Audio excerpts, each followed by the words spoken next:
Pada Pekan Olahraga 19 di Jawa Barat tahun 2016, sebanyak 11 atlet putra dan 5 atlet putri catur Sumsel telah lolos di PON 19. Dalam persiapannya, tim pelatih terus memberikan latihan, baik itu kecepatan dalam berpikir, serta fokus dalam menyusun strategi dan taktik.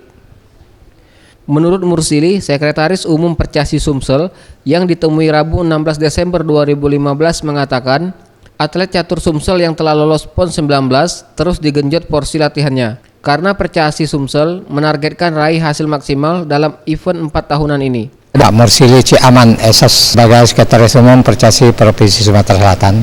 Mulai sekarang bahkan ini anak-anak sudah mulai latihan, fokus dari mulai dari Januari kita akan mulai TC berjalan. Kita sudah punya program Candara di Muka.